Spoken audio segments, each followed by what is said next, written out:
1 Pedro. Se você puder colocar comigo, para mim aí, por favor, nos comentários, a referência bíblica, 1 Pedro 2, do versículo 11 e versículo 12. 1 Pedro 2, 11 e 12. O que a palavra do Senhor está dizendo para nós aqui?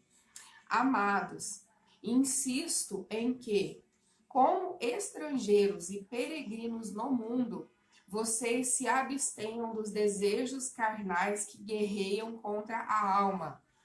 Vivam entre os gentios, entre os pagãos, de maneira exemplar, para que, mesmo que eles os acusem de praticar o mal, observem as boas obras que vocês praticam e glorifiquem a Deus no dia da intervenção de Deus. Queridos, esse texto aqui é muito rico e fala sobre nós, que nós estamos aqui neste mundo de passagem, que nós somos estrangeiros, que nós devemos viver aqui como estrangeiros e peregrinos, porque nós estamos neste mundo, mas nós não pertencemos a este mundo. E nós devemos todos os dias nos abster, lutar, porque a palavra do Senhor ela também diz que a carne ela milita contra o espírito a todo momento. Então, contra o nosso desejo, contra as nossas vontades, que não são de Deus para as nossas vidas. Nós devemos viver a vida dessa maneira, nos abstendo das coisas que vêm, que estão em nossa carne e que estão em todo momento em luta para sobrepor, né, para poder sobressair aí sobre as nossas vidas. E o que eu quero deixar para você nesse dia, queridos, é que nós hoje, você aí, você que está desse lado, eu que estou aqui, nós somos o resultado. Nós somos o resultado, queridos, das nossas experiências passadas e das nossas decisões antigas. E o que seremos amanhã será o resultado das nossas experiências e decisões de hoje. Isso aqui, queridos, é muito forte. Deus tem algo maravilhoso para você nesse dia. Deus falou comigo, Deus falou com o pastor poderosamente nesse dia. Que tudo aquilo que nós estamos vivendo hoje é o resultado das nossas experiências e decisões antigas. Mas hoje, todos os dias, queridos, a cada amanhecer, nós temos a oportunidade dada por Deus de mudarmos a nossa semente para que nós possamos colher melhores frutos aí em nome de Jesus, amém? Hoje, né, ontem, não tem como mais nós mudarmos o nosso resultado. Nós não podemos fazer isso neste momento, porque são frutos, são resultados dos plantios que fizemos ontem. Mas se nós queremos melhores frutos amanhã, nós precisamos iniciar um novo plantio agora. Nova semente agora. Queridos, a mesma atitude todos os dias, as mesmas sementes todos os dias, elas vão gerar os mesmos resultados. Então, se nós queremos viver algo novo, algo diferenciado, algo que realmente Deus deseja e tem para as nossas vidas, nós precisamos alinhar o nosso caminho, nós precisamos alinhar a nossa semente, nós precisamos lançar novas sementes para que nós possamos colher novos frutos. Eu quero deixar com você aqui uma ilustração bem interessante sobre uma viagem. Todos nós já fizemos viagem e eu acredito que a maioria de nós também já nos perdemos no meio do caminho. Você tinha uma rota a seguir, você tinha um destino a chegar, porém você e eu erramos o caminho. E quando nós estamos em uma viagem terrestre, né, nós estamos de carro, nós traçamos um destino e nós pegamos o percurso errado, nós pegamos o caminho errado. Quanto mais a gente passa tempo nesse caminho errado, quanto mais a gente anda pelo caminho errado, mais tempo vai demorar para a gente voltar e encontrar o caminho certo. Voltar ao caminho certo. Então, você já deve ter tido essa experiência, a gente sempre tem essa experiência, porque nem todas as vezes dá certo, mas aí a gente começa a andar, de repente percebe que o caminho não era aquele, que nós estamos no caminho errado. E aí, queridos, quanto mais nós andamos por esse caminho, mais difícil fica para a gente voltar e né, mais tempo leva para a gente voltar e realinhar o caminho para poder conseguir chegar ali no destino que a gente traçou, que a gente tem como objetivo, né, a nossa chegada. E isso, desta forma, é a nossa vida com Deus. Um pequeno desvio que nós fazemos no percurso nos deixa mais ainda distante dos nossos objetivos. Um erro de percurso que nós cometemos nos deixa cada dia mais distante do propósito, distante do projeto, distante do sonho de Deus para a nossa vida, daquilo que Deus planejou, daquilo que Deus tem para mim e para você. Né? Então, um erro de percurso ele causa muitos danos, muitas coisas ruins na nossa vida. Queridos, e isso é um pecado que nós cometemos, né? As nossas falhas, os nossos erros de percurso são os nossos pecados. São quando nós desviamos a rota daquilo que o Senhor tem para nós, do projeto inicial que Deus tem para nós. Então, muitas vezes nós desviamos dessa rota. E Deus, queridos, Ele nos perdoa. Sim, se nós pedimos perdão a Ele de todo o nosso coração, um arrependimento verdadeiro, um arrependimento genuíno, a palavra do Senhor, ela nos diz que se nós confessarmos ao Senhor os nossos pecados, Ele é fiel e justo para nos perdoar e nos purificar de toda a injustiça. Quando nós pecamos, nós pedimos perdão verdadeiro, com o coração arrependido, com o coração quebrantado. Queridos, nós sim temos o perdão do Senhor. A palavra fala que Ele joga no mar do esquecimento. Nem Ele se lembra mais do nosso pecado, porque nós nos arrependemos de todo o nosso coração. Só que também existe algo, queridos, poderoso na Bíblia, que é a lei da semeadura. Que, queridos, aquilo que eu semeio, eu vou colher. Então, de acordo com a lei da semeadura, nós sim colheremos os nossos frutos dos erros que nós plantamos, dos plantios errados que nós fizemos. Nós somos, queridos, grava bem isso na sua vida. Nós somos livres para decidir, mas escravos da consequência. Somos livres para decidir o que nós queremos fazer, o que nós queremos plantar. Porém, também seremos escravos das consequências. Então, eu quero te encorajar hoje. Comece a plantar uma nova semente. Se até aqui você tem colhido frutos amargos, frutos que você não gostaria, frutos errados, queridos, devido à plantação errada que você teve no passado, ou até ontem, né, queridos, que ontem já é passado. Queridos, em nome de Jesus, a partir de hoje, comece uma nova semente. Sabe, em todas as áreas da sua vida, em todas as áreas da nossa vida, nós temos a oportunidade de Deus para plantar uma nova semente. Porque amanhã, o mês que vem, o ano que vem, e daqui 5, daqui 10 anos, nós seremos o resultado daquilo que nós plantamos hoje. Amém, queridos? Então, decida hoje uma mudança de vida. Decida hoje plantar uma nova semente. Seja no reino, seja na sua casa, seja para a sua vida profissional, financeira, em todas as áreas, conjugal, familiar, ministerialmente. Deus quer que nós entendamos, queridos, que a lei da semeadura, ela é real. A palavra de Deus, ela nos diz isso em Gálatas. Gálatas 6, do 7 ao 9. O que fala aqui, queridos? Que de Deus não se zomba. Né? Começa assim o versículo: não se deixe enganar. Não se deixem enganar, de Deus não se zomba. Porque aquilo que o homem semear, o homem também vai colher. Quem semeia para a sua carne, colherá destruição. Mas quem semeia para o Espírito, do Espírito colherá a vida eterna. E não nos cansemos de fazer o bem, pois no tempo próprio colheremos, se não desanimarmos.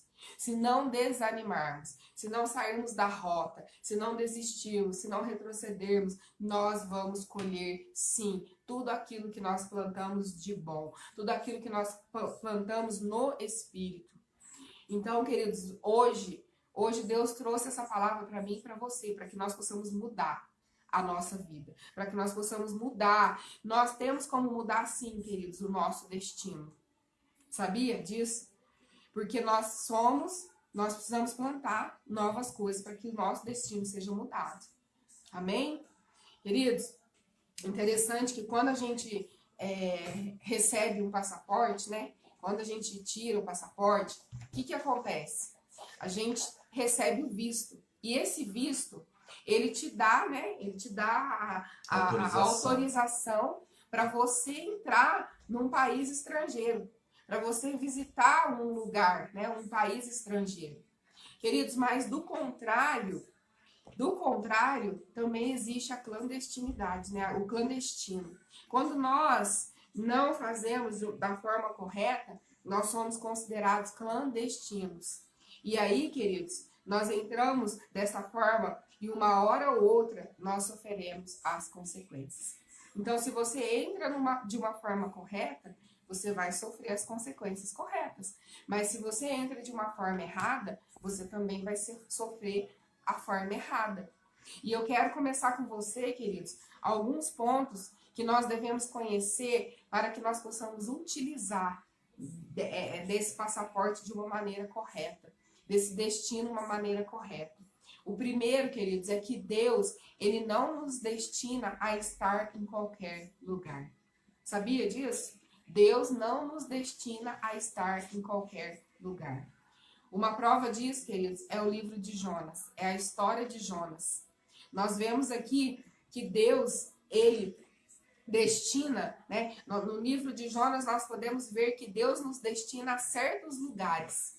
Mas quando nós nos rebelamos, nós decidimos por nós mesmos a seguir caminhos diferentes, situações inesperadas acontecem na nossa vida. Verdade. E elas acontecem para quê? Para que nós possamos refletir a seriedade que devemos ter para com a direção correta que Deus nos dá. Então, todas as vezes que Deus nos destina a certo lugar, queridos, ao lugar correto que Ele tem para a nossa vida, e todos nós temos isso, todos nós temos um propósito destinado por Deus, o lugar correto para estarmos dentro da vontade de Deus. Quando nós nos rebelamos e nos decidimos por nós mesmos a fazermos o contrário da direção que Deus nos deu, acontecem coisas para nós sofremos consequências para que nós possamos entender, para que nós possamos refletir quão é sério, queridos, nós obedecermos e nós estarmos na direção correta de Deus para a nossa vida. Amém? Quero ler com você alguns versículos de Jonas para você entender o que aconteceu com ele. Jonas 1, 2 e 3.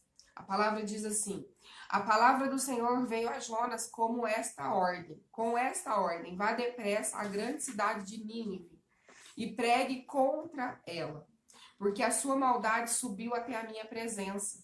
Mas Jonas fugiu da presença do Senhor, dirigindo-se para Tarsis. Eu acredito que todos nós conhecemos bem essa história.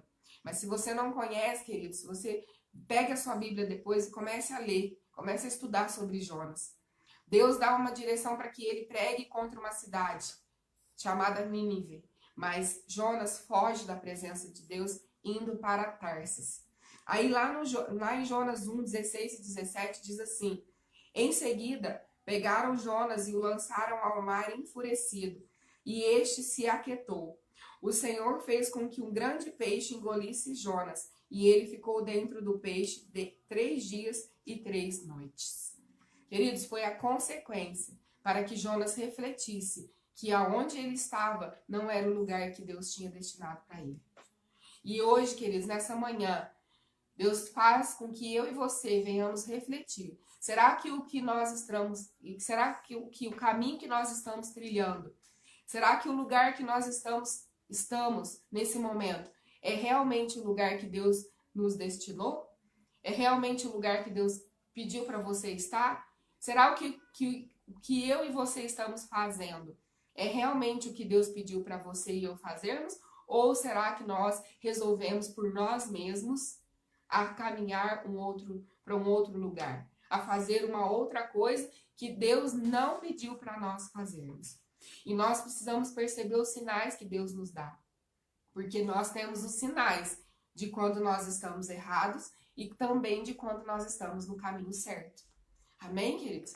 Então perceba os sinais nesse dia, sabe? As coisas que estão ocorrendo na sua vida, em todas as áreas da sua vida. Será que são consequências da sua obediência ou será que é consequência da desobediência?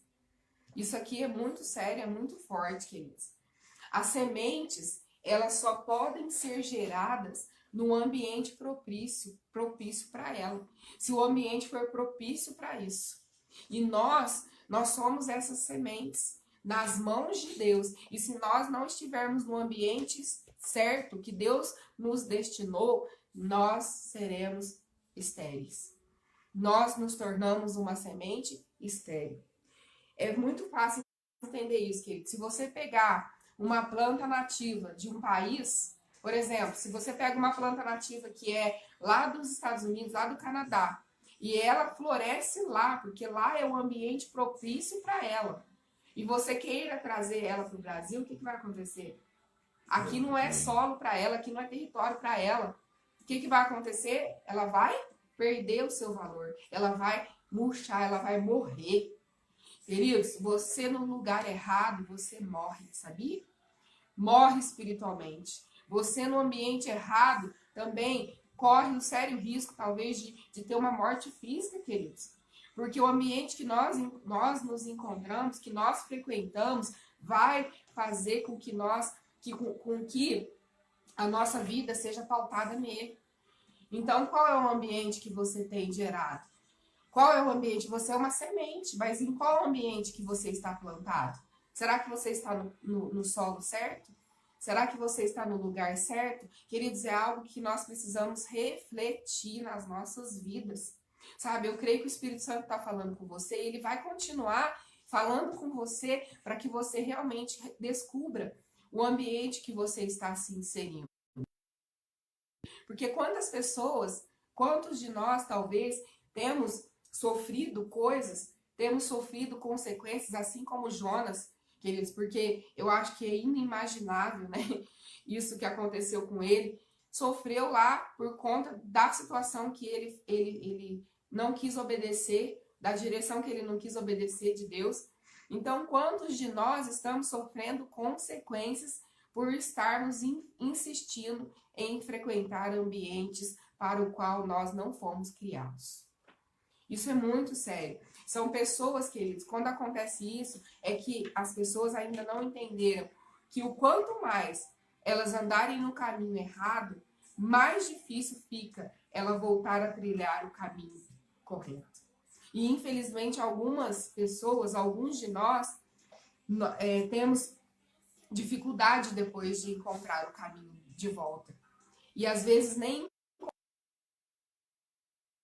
queridos, ele nos leva mais longe, mais e mais longe do caminho correto. E quanto mais longe, pior é a visão do caminho certo. Amém? O pastor vai continuar aqui as outras questões que ele vai passar para você, querido, dessa palavra. Amém, queridos. A pastora falou da primeira, eu quero falar com você mais 3 direções corretas que nós temos que aprender e conhecer para que nós possamos chegar no destino correto que Deus tem nos dado. Amém? Segundo, independente de onde estivermos, devemos sempre lembrar da nossa identidade de quem somos em Cristo Jesus. Querido, onde você estiver, se você está no lugar certo, você está no lugar correto, você tem que manifestar a identidade que você tem em Cristo Jesus. Porque no dia de hoje nós precisamos conviver com pessoas no nosso ambiente de trabalho, na faculdade, na escola, onde você estiver, no nosso ambiente familiar, e outros com pessoas que nós nem conhecemos ou que têm contato, convivem conosco. E nós temos que viver a existência de Deus no meio de nós. Nós estamos no mundo, mas não fazemos parte desse mundo. E isso tem que manifestar em nós, nesse ambiente que você está, para que você esteja no caminho certo, no caminho correto, e que as pessoas que estão em volta de você também vivam desse caminho correto. A palavra de Deus em Êxodo 34, 35 diz que Moisés resplandecia né, a glória de Deus no rosto de Moisés. E as pessoas têm que ver isso em nós, queridos. As pessoas têm que ver isso em mim, têm que ver isso em você, para que nós possamos juntos levar a pessoa para o destino certo e correto. Muitas pessoas estão se perdendo porque ela não tem uma referência. E você se torna a referência quando você sabe da identidade que você tem em Deus, no caminho certo que você está. Querido, Deus nunca te coloca alguém no lugar errado, mas sempre Deus coloca a pessoa no lugar para que a identidade dele acontece através da vida da pessoa. Ou seja, nós passamos a ser instrumentos nas mãos do Senhor, amém? Porque assim nós possamos levar a presença, a graça, que a glória de Deus que nos toque também seja transbordante e passe a tocar na vida das pessoas. Então você tem que estar no caminho certo, querido. Existem muitas pessoas te observando. Existem muitas pessoas observando quem você é. E a identidade de Cristo tem que manifestar em você. Tem que manifestar na sua vida, tem que manifestar na sua casa. Tem que ser sobrenatural. Nós estamos aqui para viver isso, querido. E levar as pessoas também a viver isso. O resplandecer da glória de Deus sobre a vida deles, como também resplandece sobre a sua vida. Que ele seja um instrumento de Deus nessa terra. Amém? Aonde você estiver, o destino que você esteja manifestando a identidade de Deus. Também, querido, o terceiro, livre-se da bagagem adquirida em caminhos errados, para poder andar no caminho certo. Querido, isso aqui é muito sério. Nós temos que livrar das bagagens erradas. Nós temos que nos livrar dos rótulos que as pessoas colocam em nós, daquilo que eles acham de nós. Se você teve um verdadeiro encontro com Jesus, querido, você tem um verdadeiro relacionamento com Jesus, as pessoas têm que te ver de forma diferente. As pessoas têm que entender que você hoje luta, você é pecador, você tem seus pecados, mas você luta a todo tempo contra o pecado, contra os desejos da carne, e sim, você dá liberdade, autoridade para o agir do Espírito Santo sobre a sua vida, para que você seja uma pessoa diferente, para que você tenha uma nova história, que vão ser escritas pelas suas experiências diárias. Olha que coisa maravilhosa, cara. Muitas vezes muitas vezes você não pode se sentir apto a ter esse passaporte, a ter uma vida, uma nova vida. Mas a palavra de Deus é que quando você está em Cristo, nova criatura você é. E as coisas velhas já se passaram e eis que tudo se fez novo. Querido, você tem procurado muitas vezes a igreja, você tem procurado lives, você tem procurado estar diante do Senhor. Sim, muitas vezes, querido, e sempre, a maioria das pessoas fazem isso. Porque a bagagem nossa do passado nos condena, né? Assim se diz. Que a bagagem é pesada, o fardo é pesado. Aquilo que você está carregando há anos, aquilo que você está sofrendo pelo teu passado, pelas coisas que você viveu, pelos caminhos errados que você trilhou. Querido, isso só leva à morte, só leva à destruição. Glória a Deus que você está procurando o caminho certo, porque Jesus é o caminho, é a verdade e a vida. Glória a Deus, querido, que você está buscando uma nova história. Quando a nossa vida no caminho errado, ela põe um ponto final. Mas quando nós procuramos Jesus, querido, ele coloca uma vírgula, escreve uma nova história para nós. Porque Deus nos ama, Deus tem um amor incondicional, Deus tem um desejo de nos levar a viver algo novo e sobrenatural. Jesus, querido, hoje está batendo no seu coração, Jesus está levando essa mensagem a você. Ele está aí na sua casa, ele está na sua família, ele está no seu trabalho, para que você escreva uma nova história. Jesus hoje, querido, está te chamando para descarregar todo esse fardo, todo esse peso, toda essa bagagem que tem aí, muitas vezes te traga um peso, te traga uma angústia, um amargo na sua vida, que Deus hoje está descarregando isso de você, amém? Ele quer destruir todo o jugo de escravidão, pois sua promessa é de um jugo suave e de um fardo leve sobre a sua vida. Mateus 11, 28 ao 30 diz assim para nós: venham a mim todos os que estão cansados e sobrecarregados, e darei descanso a vocês. Tomem sobre o meu jugo e aprendam de mim, pois sou manso e humilde de coração, e vocês encontrarão descanso para suas almas. Pois o meu jugo é suave e o meu fardo é leve. Aleluias, querido. Quando você entrega a sua bagagem para Jesus, o seu passado serve apenas para uma coisa, que é trazer experiências para os acertos futuros da sua vida. O semear a partir de agora. Deus não leva mais em consideração aquilo que nós fizemos, aquilo que nós entregamos a nossa vida, quando nós nos arrependemos diante do Senhor. Ele não leva em consideração aquilo que nós fazemos, mas sim que nós fizemos, mas sim aquilo que nós passamos a ser agora e aquilo que nós faremos a partir de agora. que é um novo tempo, é uma nova história sobre a nossa vida em nome de Jesus, amém? Quarto, querido, as experiências adquiridas nas viagens, juntamente com a sua decisão de nunca desistir, de nunca olhar para trás, de nunca retroceder, te levarão a receber uma coroa de esplendor. Querido, isso aqui é muito forte. Provérbios 20, 29 diz assim para nós: a beleza dos jovens está na sua força, a glória dos idosos nos seus cabelos brancos. Também Provérbios 16, 31 diz assim: o cabelo grisalho é uma coroa de esplendor e obtém-se mediante uma vida justa. Glória a Deus, querido. Provérbios compara o cabelo grisalho a uma coroa de esplendor. Ou seja, o cabelo grisalho são experiências de pessoas que tiveram muita vivência, né? Acertaram muito, erraram muito também, mas ganharam, ou algumas vezes perderam, riram, mas também choraram. E apesar de momentos fáceis e momentos difíceis, eles decidiram a jamais abandonar, a não olhar para trás,